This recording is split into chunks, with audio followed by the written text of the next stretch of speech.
Good afternoon, and welcome to this Federalist Society virtual event. My name is Sam Fendler, and I'm an Assistant Director of Practice Groups at the Federalist Society. Today, December 7th, 2022, we're excited to host Courthouse Steps Oral Argument, Moore v. Harper, featuring Andrew Grossman. Andrew is a partner at Baker and Hostetler, where he co-leads the firm's appellate and major motions team. He is an adjunct scholar at the Cato Institute's Robert A. Levy Center for Constitutional Studies, and he is an executive committee member of the Federalist Society's Free Speech Practice Group. If you'd like to learn more about Andrew, you can find his full bio at our website, fedsoc.org. After Andrew delivers his opening remarks on today's oral argument, we will turn to you, the audience, for questions. If you have a question, please enter it into the Q&A function at the bottom of your Zoom window, and we'll do the best to answer as many questions as we can. Finally, I'll note that all expressions of opinion today are those of our expert, not the Federalist Society. With that, Andrew, thank you for joining us today, and the floor is yours. Thank you, Sam. And thank you also to the Federalist Society for hosting this event. It's always a pleasure to talk about the court's business. Today, our topic is the argument held this morning in Moore versus Harper. It went on for, nearly 3 hours. And I think it provided a lot of clarity for a case that has been one of the most high-profile cases of this term, but also one of the most misunderstood. My plan for today is to briefly discuss the case's background, go over some of the topics that were discussed at argument today, give a little bit of analysis, perhaps some thoughts on the way the court is looking at the issues in this case, and then conclude with, it's always fraught to do it, but some predictions as to which way or ways the court might go. Beginning with the background of the case concerns the power of a state legislature when it is exercising its authority under the federal Constitution's Elections Clause. The Elections Clause gives a state legislature the power to prescribe the times, places, and manner of holding congressional elections. What happened in this case was that the state legislature enacted a new congressional district map for North Carolina following the 2020 census. Plaintiffs brought suit contending that the map was a partisan gerrymander in violation of the state's constitution. And the North Carolina Supreme Court agreed. And so the issue was presented. Do provisions of the state constitution constrain the legislature's authority when it is prescribing regulations pursuant to the Elections Clause? Now, specifically, there were 3 provisions of the North Carolina Constitution that the North Carolina Supreme Court held rendered the map, prohibited partisan gerrymandering of certain types and cited as its basis for striking down the legislature's map. One was a provision that all elections shall be free. The second was that the people shall have the right to assemble together to consult for their common good. And the third was a provision protecting the freedom of speech. The court also averted to another provision that is akin to the federal Constitution's Equal Protection Clause. From those provisions, the court derived a principle of political equality, and from that, it put forward the holding that a congressional map must not diminish or dilute on the basis of partisan affiliation. In other words, political parties must have substantially equal opportunity to translate votes into seats. On that basis, it struck down the legislature's map. As the case comes to the Supreme Court, the central issue is whether that ruling, that is the application of state constitutional provisions to the legislature's map in this instance, contravenes the Article 1's Elections Clause. The petitioners in this case put forward 2 theories. The first, which is broader, is the view simply that because the Elections Clause specifically delegates this power to the legislature of each state, a state cannot constrain the legislature's exercise of that power through provisions of its constitution. In other words, when a legislature is acting pursuant to this grant of authority, it is not subject to or limited by provisions of the state constitution. Their fallback theory, which is somewhat narrower, is simply the point that drawing maps and assessing claims of partisan gerrymandering inherently involve questions of political judgment. And by deciding those types of questions for itself, particularly based on vague and open-ended provisions of a state constitution, the state Supreme Court effectively put itself in the legislative role and exercised legislative power as referred to by the Elections Clause. As for the respondents, their view, I think, is severalfold. First, just that the term legislature has always been understood to encompass a legislature that is bound by ordinary provisions, that is ordinarily subject to judicial review, including judicial review for compliance with state law, including state constitutions. Their view also is based on history and the claim that for many years, perhaps as far back as the founding, I suppose I should say it's the framing of the Constitution, states have simply assumed that provisions of their constitutions did apply to state legislatures' promulgation of regulations pursuant to the Elections Clause. They also argue that the Supreme Court's precedents endorse that view. There's a lot more that could be said about the background of the case, but I think that's enough to set up the disagreement between the parties. In today's argument, there were a number of topics that arose, and I think it's fair to start off by saying that the argument was somewhat inconclusive. This wasn't a case where it is apparent exactly what it is the court is going to do or how it's going to approach the questions presented by this case.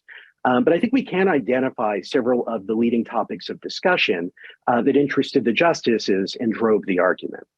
The first is the question, what is the source of law here that's relevant to the question that the court is reviewing? In fact, that was Justice Thomas's very first question, and one that was repeated at various points by different of the justices to various of the advocates. Now, why is that a significant question? It's a significant question because, as the petitioners have framed the issue, the Elections Clause is a delegation of federal lawmaking authority to state legislatures. And so it naturally follows that if we're talking about a source of law that is federal in nature, it would not be preempted by state constitutional provisions. Instead, it would be subject to federal constitutional law only, as well as subject to preemption by Congress acting pursuant to its authority under the Elections Clause. So that's what makes this a significant question. And it's one that, as I said, Justice Thomas pressed, but it was also raised at various points by Justice Alito and Justice Gorsuch as well. A second topic that was addressed in many questions relates to the text as well as the history of the Elections Clause. Of course, as for the text, the fundamental dispute is what the word legislature means and whether if that means narrowly a state's lawmaking apparatus, typically colloquially referred to as a legislature, whether that therefore implies a limitation that legislature is not subject to substantive state constitutional provisions. There were, of course, each side, has its favored history to cite. On the petitioner's side, they're happy to cite statements by James Madison, as well as Justice Story's participation in Massachusetts politics, as well as his famous constitutional treatise. On the respondent's side, they put great weight on state constitutional provisions that regulated elections in various ways, and according to them, also reached federal elections subject to the Elections Clause. They also put some weight on events that occurred in other states, some historical court decisions, as well as several court decisions dating as far back as I believe the 1870s, in which state courts struck down legislative congressional district maps. I think it's fair to say that there was no consensus one way or the other based on the history of the application of the Elections Clause. It's certainly not an issue that the court has ever decided directly, and the different historical materials do point in different directions.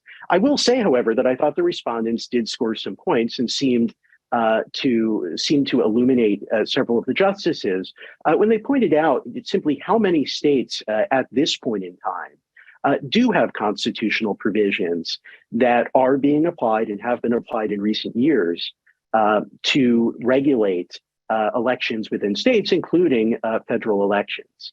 So I think that's something where the respondents, did have a point, and the petitioner's response to that point was simply that this more recent practice is not probative of the original meaning of the Elections Clause.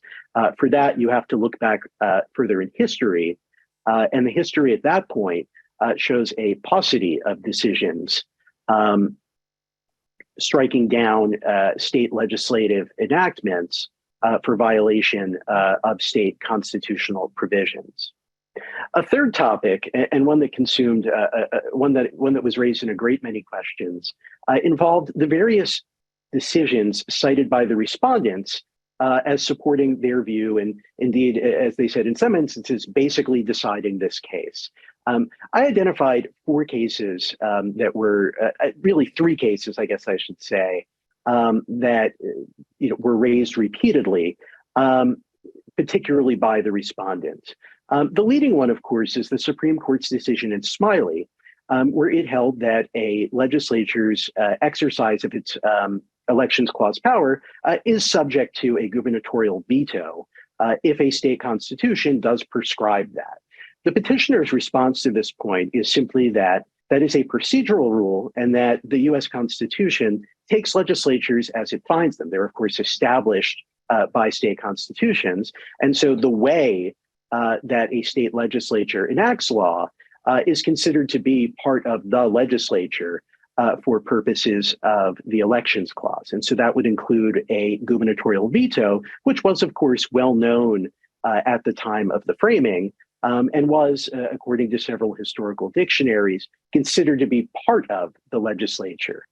As I believe it was Justice Gorsuch pointed out, there is a reason, for example, that the president's veto power is identified in Article 1 of the US Constitution, which generally concerns the legislature, as opposed to Article 2. The second case was the court's relatively recent decision in Rucho versus Common Cause. That was the case where the court, in an opinion by the Chief Justice, held that partisan gerrymandering claims simply are not justiciable in federal courts as a matter under federal law. And the court's basis for that decision is that questions of gerrymandering really do involve inherently questions of political judgment. And they're simply not susceptible to judicially discoverable and manageable standards. It's just not the kind of thing that a court can decide while it is acting as a court and exercising judicial power. The court did, however, in Rucho, leave open the possibility that these sorts of claims could be addressed by state constitutions and by state courts. And so that, of course, is something that the respondents in this case have seized on as indicating that states do, in fact, have the power to control state legislatures through constitutional amendments, including constitutional amendments that may prohibit gerrymandering. The third case cited in support of the respondent's position was the Arizona state case from several years ago. This was another case that involved the Elections Clause. And the question there was whether a referendum that created a nonpartisan redistricting commission was an appropriate exercise or was, I guess, consistent with the Elections Clause, or whether that was a usurpation of the state legislature's power under the Elections Clause.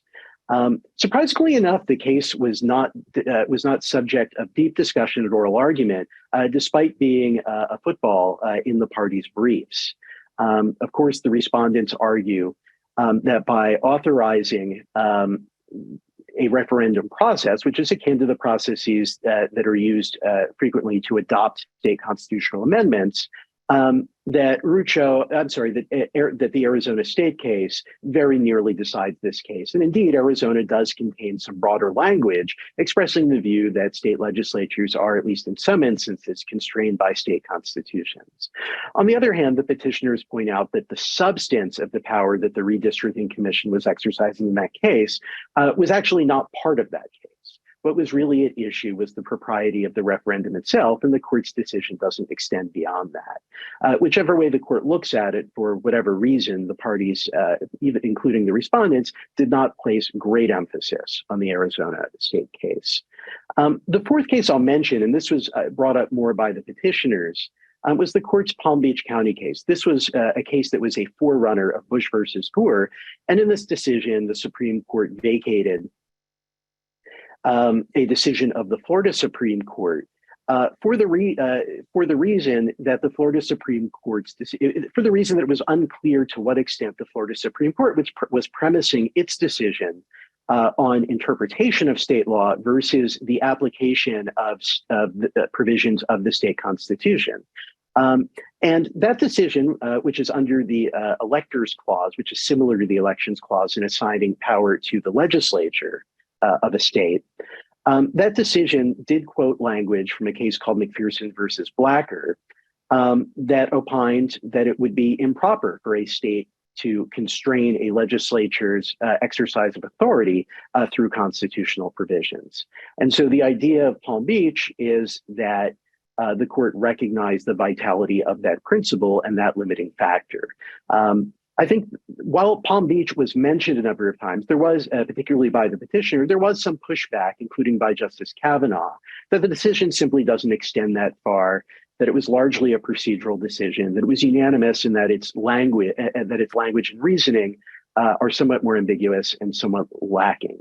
The next topic I'll mention was a strange new respect for Chief Justice Rehnquist's concurrence in Bush versus Gore. In Bush versus Gore, there was an argument. The court ultimately decided the case on equal protection grounds. But Chief Justice Rehnquist wrote a famous concurrence in which he pressed an alternative ground of decision. And that was simply that the state Supreme Court, the Florida Supreme Court, had significantly departed from the legislative scheme for appointing presidential elections. And on that basis, its decision violated the electors clause, which, as I noted, assigns power to the legislature. Surprisingly, all three of the advocates arguing against the state legislature in this case all seem to endorse various versions of Chief Justice Rehnquist's reasoning in his Bush versus Gore concurrence. In other words, they acknowledge that there are limits to what state courts can do when they are adjudicating laws enacted pursuant to the elections clause, and that does present a question of federal law. We'll get back to that, but I think it is interesting that it was only several years ago that concurrence was being described regularly in the academic papers, as well as in the media, as being radical and aggressive. But it seemed to, in this case, be universally accepted as a correct statement of the law. Finally, many of the court's questions involved issues regarding line drawing. In other words, whichever rule the court addresses, there are potential difficulties in terms of how it would define that rule and how subsequent courts would actually apply that rule going forward in deciding cases under the elections clause. For the petitioner's theory, the petitioner acknowledges that state legislatures can be constrained by state constitutions' procedural provisions. In other words, for example, a presentment clause that requires a piece of legislation to be presented to the governor, who then may sign it or veto it. But the petitioners distinguish between those types of procedural provisions and substantive restrictions. For example, limitations on gerrymandering, or a substantive limitation that voting has to be conducted in a particular way.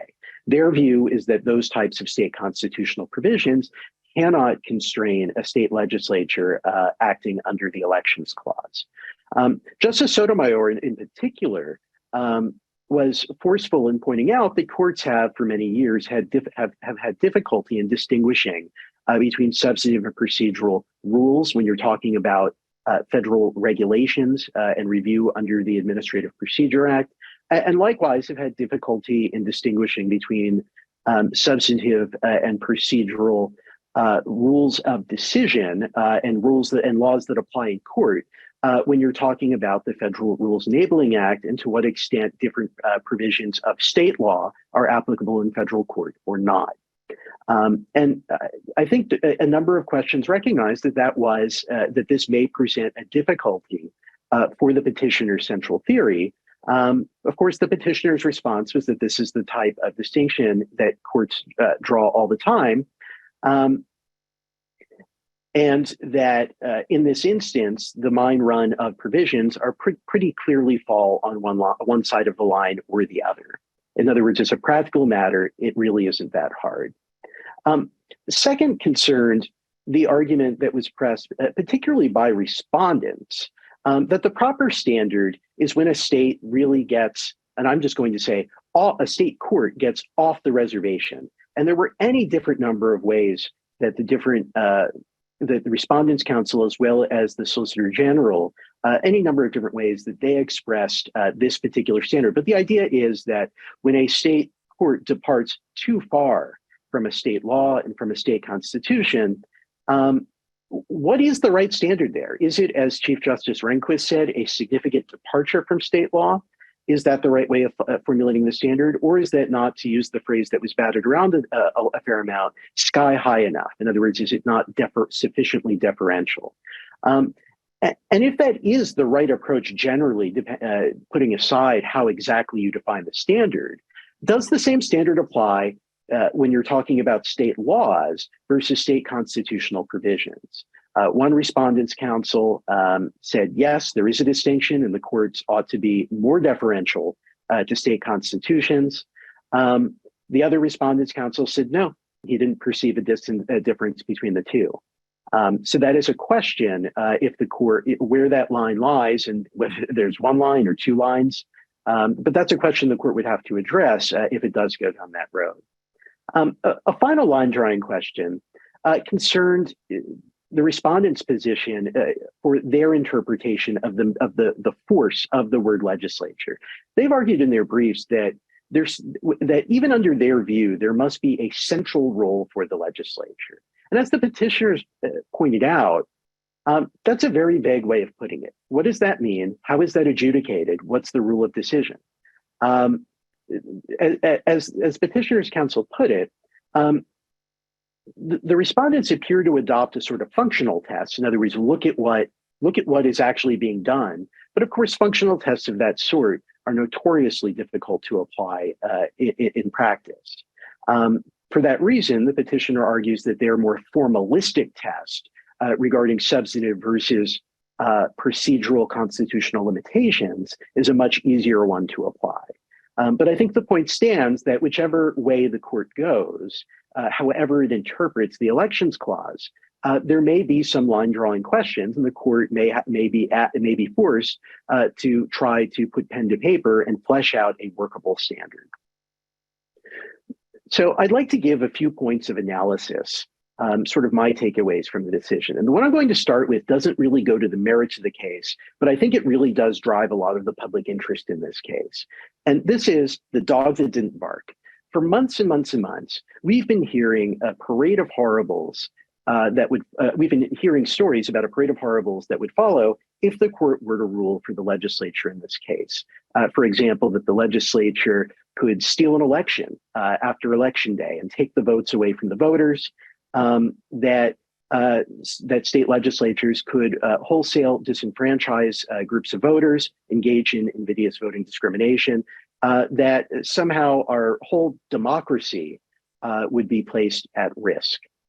I think it's significant that of the three advocates who argued against the state legislature's position in this case, not one made any of those claims. There was no claim that a decision for the state legislature would allow the stealing of elections. There was no claim that it would result in disenfranchisement. And there was no claim that it would somehow override the broad protections of voting law, the broad protections of federal law that generally serve to prevent disenfranchisement and that ensure equal voting rights for all Americans. So much of the public reporting on this case has really been over the top and filled with really a lot of very strong invective. I don't want to argue, and I don't believe that this is not an important case. It is an important case because it asks the question of whether federal election rules will be decided by democratically elected legislatures versus, in some cases, state courts wielding open-ended and vague provisions of state law. And that is a very important question. But as to whether our democracy hangs in the balance and legislatures might steal elections, that simply isn't what this case is about. And I think anybody listening to today's oral argument would recognize that those simply aren't the stakes by the people who actually, according to the people who actually know what this case is about. Second, what do the justices think of the legislature's primary theory? In other words, this categorical rule that a state legislature can never be constrained by substantive provisions of a state constitution. Well, I think we know where probably at least five of the justices stand on this. I've made maybe even six, let's say. Among the commonly identified as liberal justices, I think it's very clear that Justice Sotomayor and Justice Jackson simply reject every argument that the petitioners pressed in this case, and that their view is that the primary theory is simply wrong. Justice Kagan did seem to reject the primary theory of the petitioners, but she did seem a little bit more open in her questioning to narrower ways of looking at the case, and we'll get to that. On the other side, Justices Alito and Gorsuch were very full-throated in their view that the petitioner's view of the elections clause is basically correct as a textual matter and as a pragmatic matter in terms of how it would play out and how it would work and how it's been understood through history. And I think the same can be inferred by Justice Thomas's questioning as well, particularly his repeated questions on the source of the law underlying the question in this case. Justices, the Chief Justice, as well as Justice Kavanaugh and Barrett, seemed a little bit less clear about what they thought about this theory, and did ask questions of the advocates on both sides. I think there still is a pathway by which the petitioner in this case does prevail on their primary broader theory. And it really relates to a question that Justice Gorsuch asked of one of the respondents' counsel.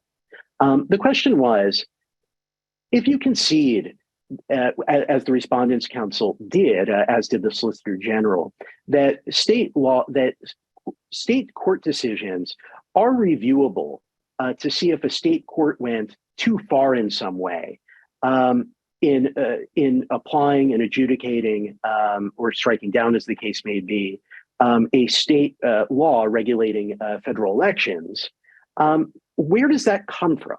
In other words, what is the source of that limit? Because if you're talking only about state law, well, then there are only state law questions, and the federal courts do not answer generally state law questions. And certainly the Supreme Court would not be answering state law questions in this context. If it comes from the word legislature in the elections clause, if that is the limit, then doesn't that seem to give away the whole case? Because if the limit is that legislature means legislature, and therefore there is something to review to see if the state courts went too far away from what the legislature did or acted in a way that's inconsistent with the legislature, well, that concedes an awful lot, and it would seem to at least implicate the central theory of the petitioners in this case. And so it may be that the logic of Justice Gorsuch's question on this point, in other words, if you're willing to accept any limitation, isn't that the whole ballgame? It may be that as the court ponders these issues and works out the implications of the various arguments that were put forward, that it recognizes that that concession is enough for the court to decide the case. Third, I think there was, however, even more interest, perhaps, in a narrower approach to deciding the case, including the fallback theory that was put forward by petitioners. I think it's fair to say that the Chief Justice, Justice Kavanaugh, and Justice Barrett all asked many questions about narrower approaches to deciding this case. And they all seem to be searching for some way of deciding this without necessarily having to embrace, in this case, the categorical rule that was put forward by petitioners. And so they asked a lot about Chief Justice Rehnquist's concurrence in Bush versus Gore and how that might apply, how the principles from that concurrence might apply under the different theories, as well as some of the outer reaches of what state courts might do in ruling on election clause legislation and how it is that federal courts might deal with that. They all seem to be grasping for some type of narrower approach, and it's possible that the approach that they settle on may be some version of the fallback theory that the petitioners put forward, their backup argument. And I'll get to that a little bit. I'll flesh that out a little bit more in a moment when I turn to really my final analytical point, which is, as I mentioned, there was this strange new respect for Chief Justice Rehnquist's Bush versus Gore concurrence. In fact, I think there may have been more discussion and more questions on that concurrence than any other topic in this case. And to this observer, at least, that came as somewhat of a surprise. The reason that was a surprise is that the petitioner in this case does not raise an argument that the state Supreme Court significantly departed from state law in deciding this case. In other words, the petitioners here raise their categorical argument, they raise their fallback argument, but they don't raise an argument that the North Carolina Supreme Court got North Carolina law wrong so egregiously that it was a significant departure from state law and thereby implicates federal interest in federal law in the way described in Chief Justice Rehnquist's concurrence. That said, there are other ways that that Chief Rehnquist's logic may factor into this case, and I think it's worth teasing those out. The first, and it's very simple, is just the idea that yes, this case and the state laws that are at issue, the state redistricting plan, does present a federal question. So that's very basic. And to be honest, I think the questions of the justices went far beyond that.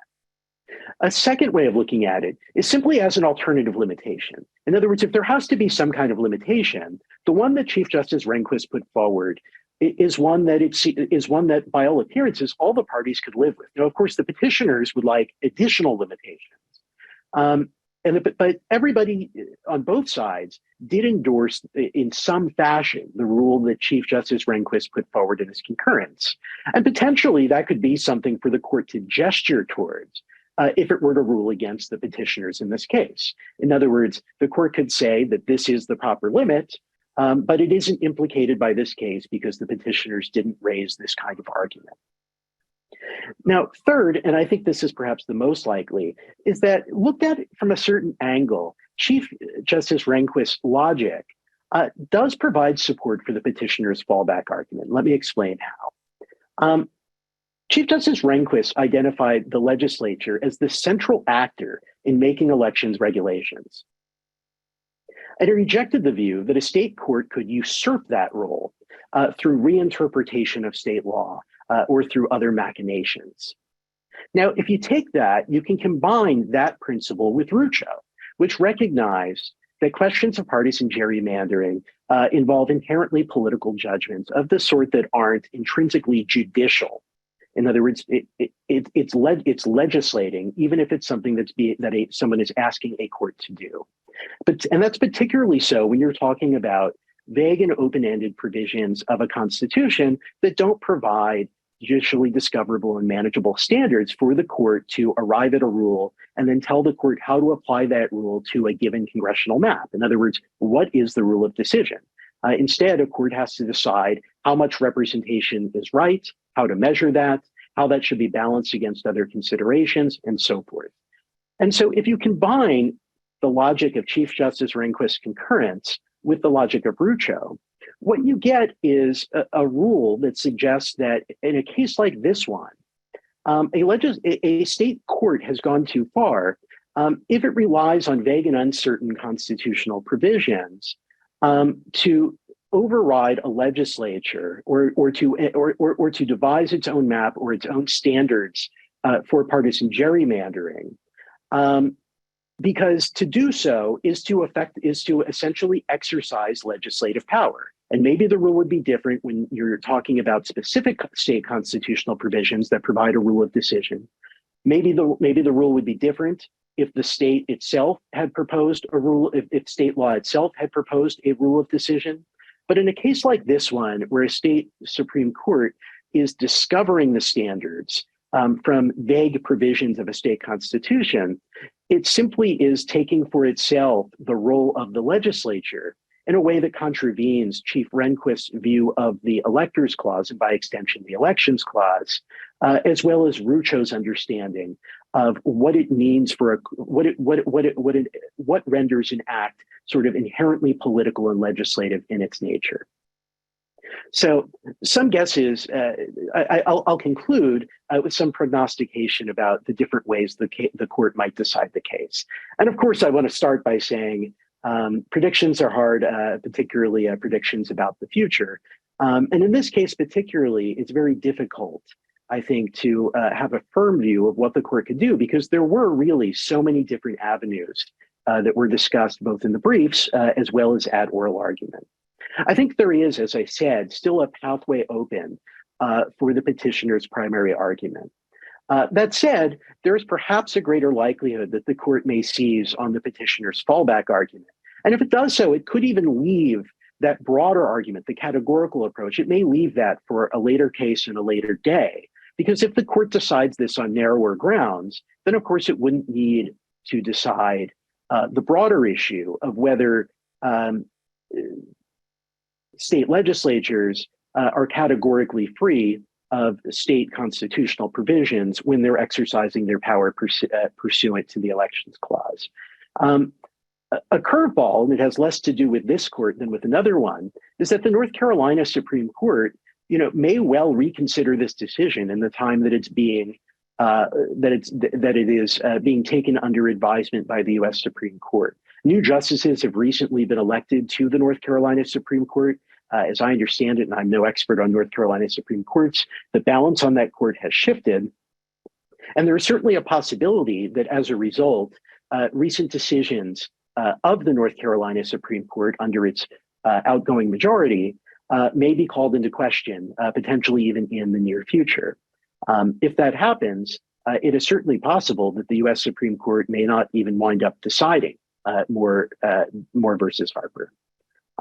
So with that, I will conclude, and I certainly look forward to your questions.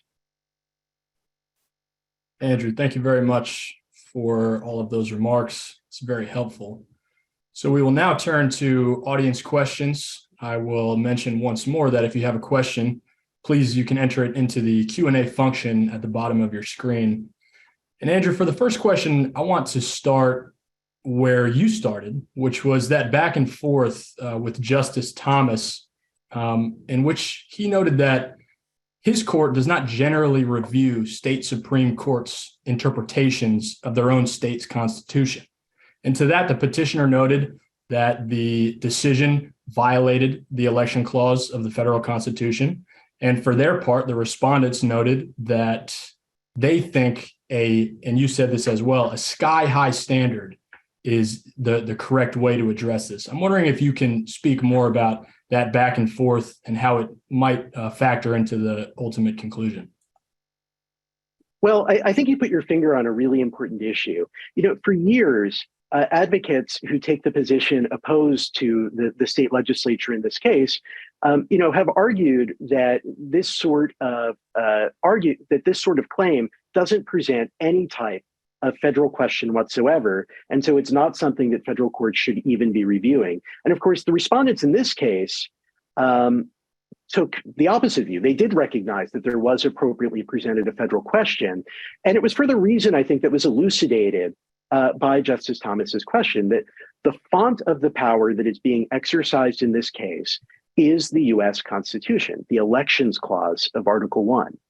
And that's very significant because it's possible that some of the justices may look at this in a very simple but not simplistic way, that the power that's being exercised here is inherently federal. It derives from the federal Constitution. And because it is a federal power that's being assigned by the federal Constitution, it would be a very strange thing to say that it is somehow preempted, that it is somehow limited and cabined by provisions of state constitutional law.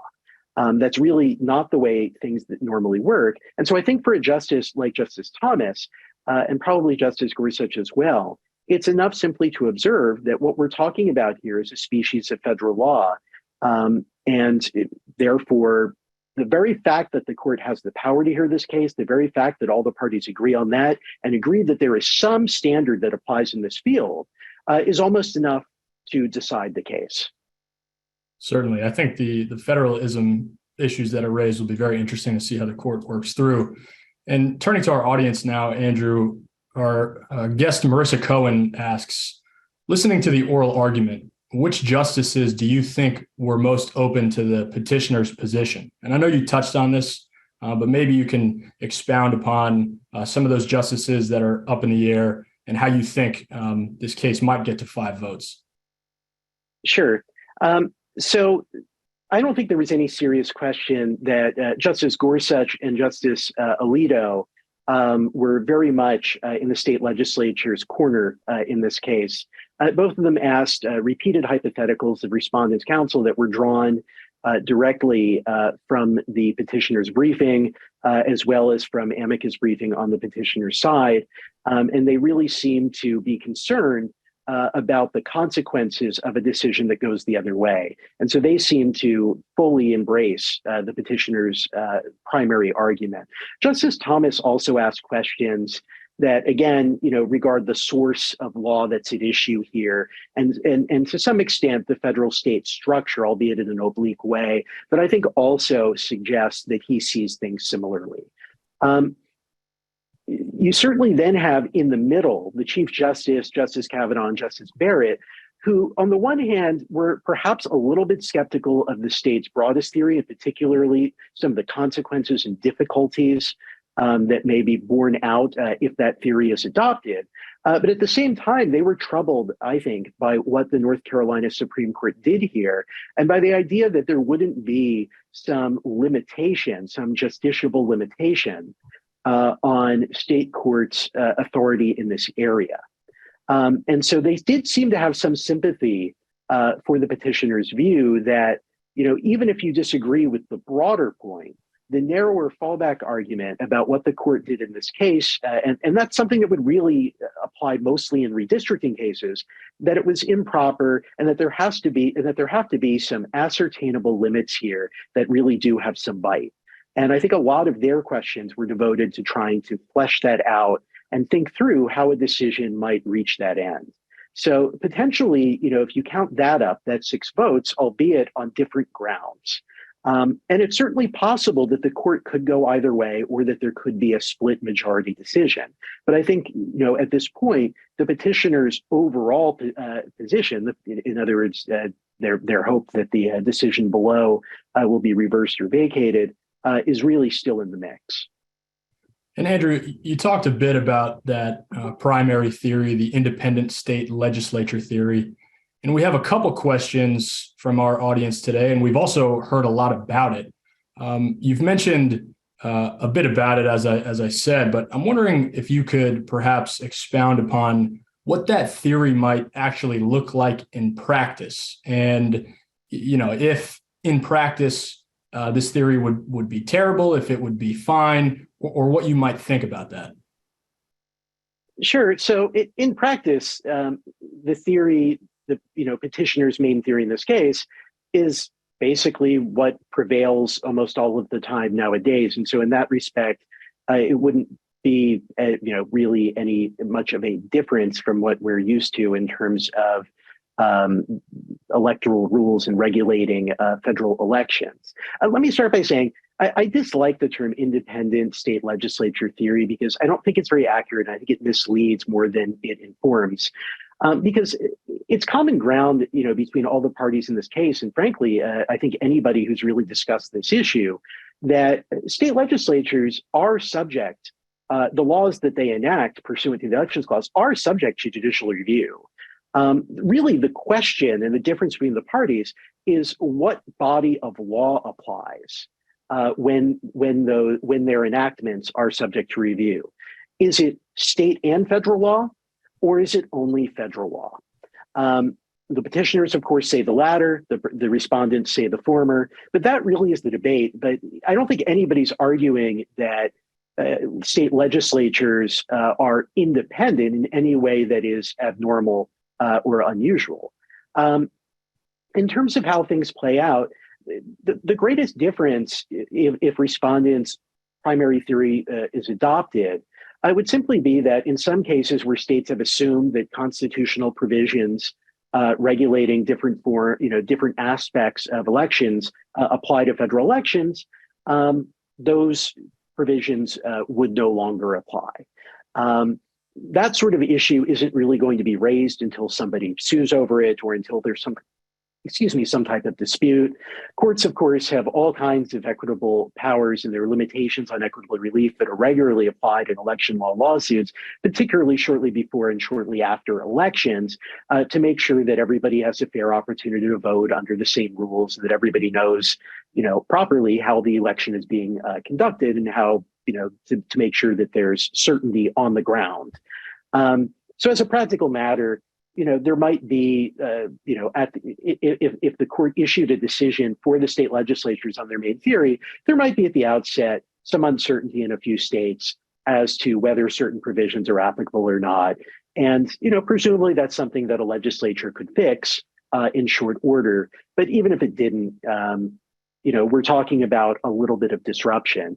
And I think it's notable, and this will be the last thing I would say, is that really was the only, for all the parade of horribles we've heard about this case, that was really the only thing that the Respondents' Council brought up at argument, was simply that there might be some uncertainty following a decision, and that might lead to some litigation to determine what laws properly apply in a given instance. So, for all the fear-mongering and rhetoric that we've heard in recent months, that seems to be, by anybody's measure, about the worst that could possibly be expected.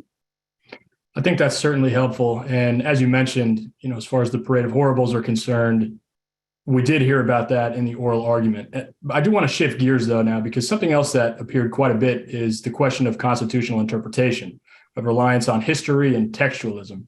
And we have a question from one of our audience members who asks, was there much discussion on how the word legislature should be defined in the Elections Clause? So there was some discussion. Some of it comes from the ratification, and some of it comes from the ratifying conventions and debates around that, and some of it comes from state legislative type debates in the years following the framing of the Constitution. There isn't a lot of evidence on it, but what little there is that I have seen generally does support the sort of commonsensical view that legislature means what we all colloquially know it to mean. It means legislature, and in some instances, in some definitions at the time, it might be expanded to include the legislative process. So as a matter of original meaning, that seems to be the evidence that we have out there. There is some evidence regarding the drafting history of the Elections Clause, with the idea, as petitioners put it, that it was that the original version of the Elections Clause was drawn by something called the Pinckney Plan, and then was subsequently revised to replace the word state, which had originally been used, with the word legislature. And so that provides an additional reason to accord meaning to the word legislature, because that's what was used in place of state. And if the word that had been used was state, then the issue that's present in this case would be very easy to decide, because a state can do whatever it wants and there aren't any limits on that. In other words, it wouldn't be assigning this power specifically to a particular organ of the state. I would be remiss, however, if I did not note that the evidence regarding the Pinckney Plan is contested. Some people aver that it is a fraud or a forgery.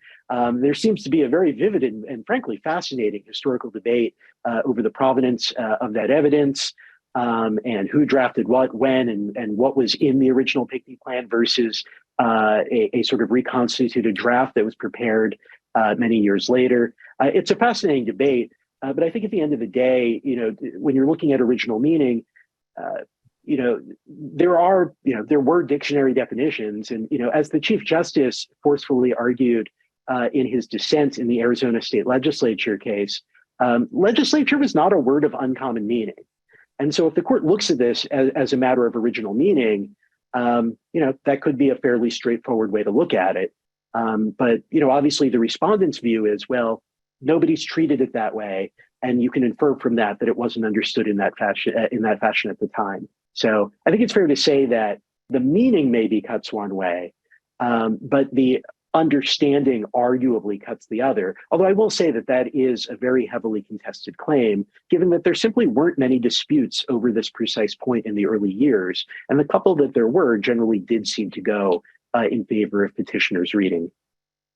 And to stick with this conversation about originalism, at one point, the respondents actually made a direct plea to Justice Thomas, saying that this case lends itself particularly well to Justice Thomas's jurisprudence. And by that, the respondent meant historical analysis in particular. And you sort of got into it, but moving away from the textual analysis and maybe to the historical analysis, I'm wondering if there's anything you wanted to say there about how that might factor in. Well, so that was Neil Cahill, I believe. And that was, I thought, a really neat pivot that he pulled off, just as a matter of lawyerly craft, because he knows that Justice Thomas generally does allow advocates to speak, and that when Justice Thomas asks a question at the beginning of the argument, that the other justices will generally allow some leeway for the advocate to speak for a while and answer the question. So I thought it was very clever to use Justice Thomas's question as an opportunity to hit several points. So far as the history that was discussed, it primarily consists of provisions in state constitutions around and shortly after the period of the framing. And I think the historical evidence there is it's very contested, and I'm not really sure that either side scores a clean win on that. A lot of the provisions at issue did regulate elections, but they did so without specifying whether or not that included federal elections. And it's not apparent for many years that anybody really recognized the force of the elections clause. In other words, that anybody said, well, this provision can't apply in this instance because we're talking about a federal election.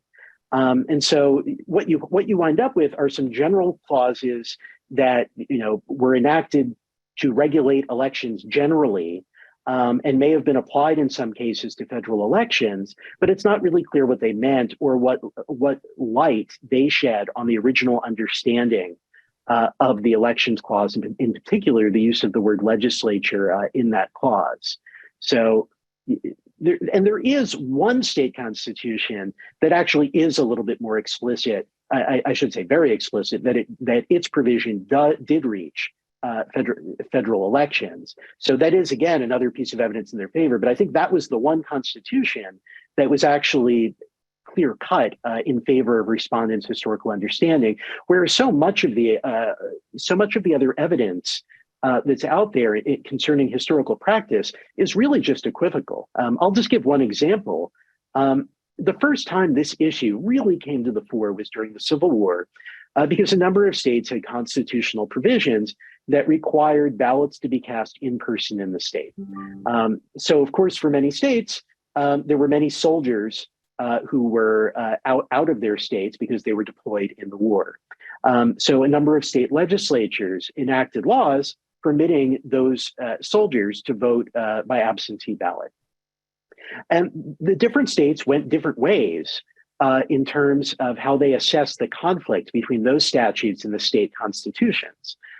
Some states held that the state constitutions controlled. And in those instances, the soldiers were not allowed to vote in elections during the Civil War, including in federal elections. Whereas other states like New Hampshire and Vermont held exactly the opposite.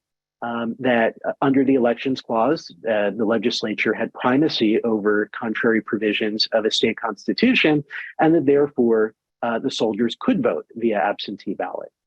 So that was really the first time this battle was joined in a way where there was a clear recognition of the problem and a clear resolution to that, albeit the resolution went different ways in different states. But I think that only underscores how much of the history here is contested. Andrew, so we are pushing up on our time limit here, but I do want to pose one final question from our audience. And the question is there any chance of, or perhaps a room for, a decision that a state constitutional provision that limits the legislature's authority is binding, but not judicially enforceable? Well, to be honest, I'm not really sure how that would work. And I think as a practical matter, if the idea that it's morally binding on the legislature, but not legally binding in a way that could be enforced, ultimately that would wind up, I think, being pretty similar to what petitioners are asking for. I'm not sure that they have a strong view on the moral question as to whether legislatures, ought to, as a matter of comity or ethics or morality or what have you, follow the provisions of state constitutions. If it was simply not enforceable, you'd have to ask, well, what's the reason for that? And presumably it would be an interpretation of the Elections Clause that matches pretty well with what petitioners are asking for in this case. Certainly. So, Andrew, in our final minutes here, I want to ask if you have anything left that you'd like to leave our audience with today. I think the thing I would leave with is just, as I said at the outset, this has probably been the most misunderstood case of this term. And it's really too bad because it's a fascinating case. It's a case of first impression involving an important clause of the Constitution. And so really does provide a good road test for original public meaning and originalist interpretation. There are some really fascinating textual, traditional and historical arguments in the case. And it does have very important consequences because the question ultimately is who decides what the rules for federal elections are going to be. And that is, of course, an important question. I think it is very unfortunate that there has been so much misleading rhetoric and controversy ginned up over the stakes of this case. And the false notion that, our very democracy is somehow at risk, depending on how the court decides the case. I think anybody who listens to the recording of the argument today, and I hope I've conveyed this adequately, would understand that as high as the stakes may be, that is simply not on the table. And nobody argued that it was. I don't think it does anyone a service when there's so much misrepresentation about the court's business. And I would be pleased if I did my small role in helping to elucidate what really is going on before the court, what the stakes actually are, and why it matters.